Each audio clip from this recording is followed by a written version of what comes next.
I feel like an old man, old grandpa with my glasses like this, you know? Anyways, we are looking at this today from Auto Vox. Auto Vox. And this is a wireless backup camera.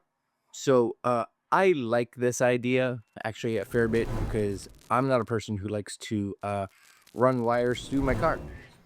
I want that ease of just being able to plug it in and off it goes. So the nice thing about this is that it is wireless, which means that it actually sends a wireless signal to a camera that you can set up on your dash somewhere. Doesn't really matter where you put it. And then it has a little solar panel on it. So it's just slowly charging the battery inside the backup camera. Now, they do say this should give you about 180 days because depending on its usage, it is depleting the battery faster than it can possibly recharge the battery via the sun. So again, during the winter, and you're not going to get as much sun anyway, so you probably have a higher chance of depletion versus the actual summer months where you'd have more sun because that's how seasons work. Mhm. The things you learn here on this here channel. Anyways, these actually not horrible price. They come in, I think around 120-ish dollars, somewhere in that range. So not horrible by any means. We'll just move this over to the side. And I know for my cars that I have, um, I don't have, well, I have a backup camera, but it's small and it sits in the actual mirror. So does it function? Sure. Would I like bigger? Yeah. Anyways, this is it. This is the dealio. So you're gonna get your solar powered wireless backup camera kit in English. Uh, Good sizing, very good. Shows you how to mount it, shows you where it goes, sits on the top, how to take your license off. So if you're not 100% sure on how to do that, now you know. Yep, now you know. Anyways, it also goes through the different buttons and things like that. Can you to figure out how this thing actually functions? Very nice. 18 months of extended warranty. I guess you have to actually, what does it say? Send us your ID to get this. So you have to basically register online, which makes sense that, that you would need to do that. You're going to get a bit of accessories here. Now, again, both our vehicles have uh, basically rear view cameras in them. So it's not that this is something I need, but you're going to get the little dash mount, which has a little sticky on it. So if you want to stick that there, you're going to have a nice long USB-A to micro USB. So this probably means that this has been on the market for a little bit. And then, of course, you're going to get more cabling that goes to your power, which is your like 12 volt. So if you have a 12 volt, use this one, right? It goes right in the 12 volt. But if you have like a USB on your cars, you have USB-A or something like that, then you can use this one. Plus, this is the one that we'll use here right now just to see how this actually functions. Because am I going to install it on my car? I don't know if there's really a need for it. Plus, you get a little Allen key for tightening some stuff up, which is cool. Do I have a camera? I do. Do I need to replace it? Not really. Anyways, look at that. That's hefty, eh? This is the mount. So, of course, this is going to sit on your car. There's the solar panel that comes across it. Again, it does have a little sticky on it, so you want to take that off. Has your USB here for charging. So this, right in there. It seems like it has a nice waterproof gasket on it. And there's your little button for, I think, going through the actual menu as to what this does. And again, there's your camera. The nice thing about the camera, right? I've seen these before that they've had these and it's great. They sit like this, but depending on your car could have a license plate that's lower or higher because it mounts to the license plate. So if it's lower, of course, you may want to be able to tilt the camera up, and if it was higher, you want to be able to tilt the camera down. So this has some of that functionality, right? So you see this can actually move. So you can, when you have it in your car and you have this turned on, you could, like what I would do was actually, back it up, let's see, the car as close as I want to the, let's say, garage where we have, and be like, okay, this is kind of a safe spot. So now I'm going to go in with this and I'm going to make sure this sees that properly. So bend it around. Plus, this is going to have guidelines on it. And with those guidelines, I can then adjust those guidelines again, just to make sure that the guidelines are, exactly where I would want them. I think there's 6 settings for guidelines for them to be able to function. Yes? Yeah. And then you have little sticky. I'm guessing these you would screw them in, but if you, for whatever reason, decided, you know what, I would think this is just added protection. I don't think I would just use stickiness, but who am I, right? Who am I? Anyways, this is your little power. So my guess is, oh, not so much in this one. Can this one go via USB? It's got to be able to go via USB, no? So this, I'm guessing, charges this with that. And this must be on that 12 volts, right? On that 12 volt. This little fella right here, this is going to be where you and I, actually, I'm just going to open that up. Yeah. So this is your 12 volt with a USB on it. So that's nice, at least. So they give you that. And then this is going to go into this. Now, I do wish that this part here was just USB, right? I wish that they didn't use their own proprietary cable, because this pretty much says if something goes wrong with this, or if something goes wrong with this, we have to get a proprietary cable from them. Why is it not just USB straight across? It's not as if USB wouldn't supply the power, right? Because yeah, nothing on there for that. That's upsetting. That's a little upsetting. Anyways, does this have a power button to it? I don't think it does. My guess is that this should just be on.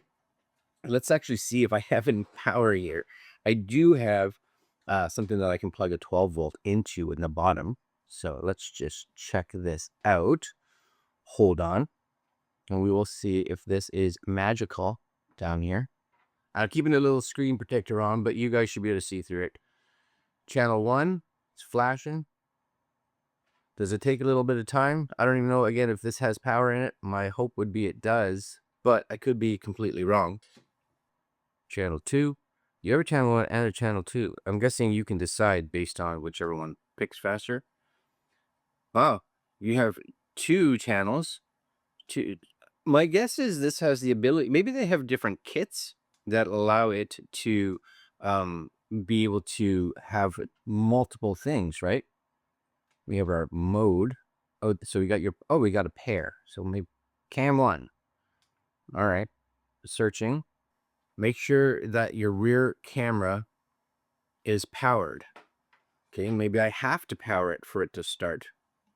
Because it doesn't make sense that there would be any kind of, requirement for this to be plugged in, because again, it's going to be attached to your car on the outside. So that doesn't make any sense. Now, the other thing that they say is that, this can take a little bit of time for it to actually charge, right? So you want to make sure this charges. So what I'm going to do is actually let this charge for a little bit. And then what we'll do is we will come back to see if this actually finds it. So give me a sec. All right, so I got it to work. It took a little bit of time for the charging, but it charged. It's fine. So first things first, yeah, you want to charge this without question. You want this to be charged, ready to go. So inside here, inside this little area, here's a little light right beside the actual micro USB, red when it needs charging, I guess, and green if it's fully charged. So I plugged it in red. I let it charge for about an hour and a half. Went green, good to go. Then when you use this button here, as you can see, there's a little button there. If you tap on it, it will go and flash for the first time. And then on here, you can actually go into this, and I actually just turn this on. So if I tap on this, right, you'll see this turn on, and this should, see it goes red, automatically turns on. So it turns on pretty fast, which is impressive. But if you go and tap this button here, you'll have this pair. So it's not touch screens. You can't touch on it. You do everything from here. So you do have the ability to pair this. Then it connects. You're good to go. You don't have to think about it anymore. It's paired, right? Oh, wonderful. Mount this on the back of your car, ready to rock and roll. Now, I have to say, like, if you guys look at that, right, and like look at this, Like, come on now. Like that image quality is surprisingly good. It is. I think there's some action cams out there nowadays, like cheaper ones that you're like, why can't you have this good a quality? Because that's not bad. That's not bad at all. I'm actually quite surprised at how good that quality is. Again, I have the actual sticker still on, but whatever, right? That's nice. Fully charged. They do say if it gets down below like 20%, you should charge it, right? Time to charge it. Anyways, inside here you do have, as you can see, I'm just gonna face this over here. Yes, face this somewhere. Sorry. And I think this says 70% angle each direction. So even if I had it down like that, look at that, right? Face it, full, lying flat, looks good. Anyways, as you can see here, if you tap this, you have your BC control. So that's basically your contrast and exposure, stuff like that.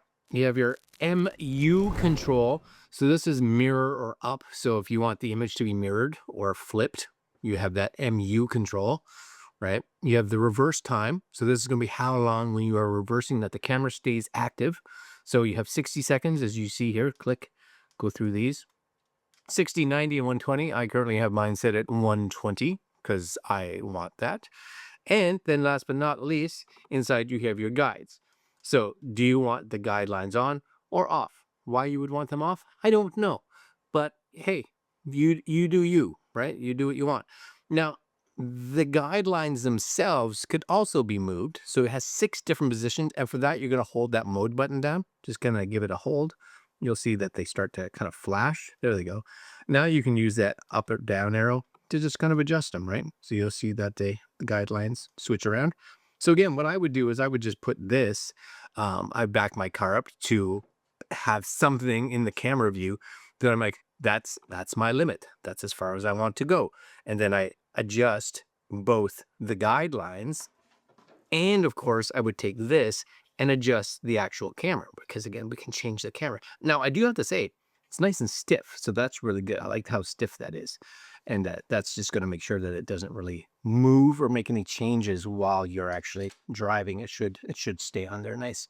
So, you know, for someone who doesn't have like a backup camera in their car, one of the biggest issues I find is for most people is the wiring. Nobody wants to wire. I don't want to wire. There are some people that don't mind it. I don't want to do it. And I get that most people don't want to do it.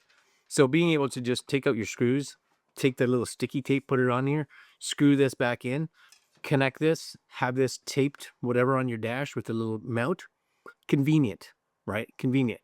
There's going to be a little bit of a delay because of the fact that it has to wirelessly turn on and off. Yeah, a little bit, but not bad. Like again, like if you had this and I powered this off, I think it's just one of these powers it off. It may just go to sleep by itself. But it turns on surprisingly fast, right? Like even from if I unplugged it here, right? Unplugged it and plugged it back in. Click in, boot, and this is a full boot, right? Like that's actually pretty quick, and that's full boot from no power. That's surprisingly fast. So it's going to stay in power. It's going to be powered. You just need to I don't know if you need to tell it or it has motion detection that detects it and it actually turns it on. I'm curious, you know, if I'm like, woo, it probably does. It probably has some kind of motion activation so that it knows. That's why it has that 120 seconds that it tells it to turn the screen off at a certain point. Anyways, cool idea. I think, you know, again, I think these come in like $100 and change, so not too bad. You're not over the top bad if you're someone that has a tendency to back into things. I think it's probably not a bad investment for sure. Easy to set up, which is fantastic. Enough options, and the fact that everything can be adjusted in regards to making sure that it fits your vehicle properly. I think that's really good. But I do wish that this here, because it's inside, doesn't need to be weather, right? Like weather resistant. It's inside your car. Like this doesn't have to be sealed. Why is it not just a USB? Why is it not just a USB-C or a micro USB or something like that to power it? That to me would make more sense. Anyways, that's me nitpicking. Kind of cool. I'll leave links down below if you guys are interested in this. Like, comment, share, subscribe, hit the notification bell. And yeah, I dig it. For some, you know, it's got limited market right now, right? Because All new cars have it.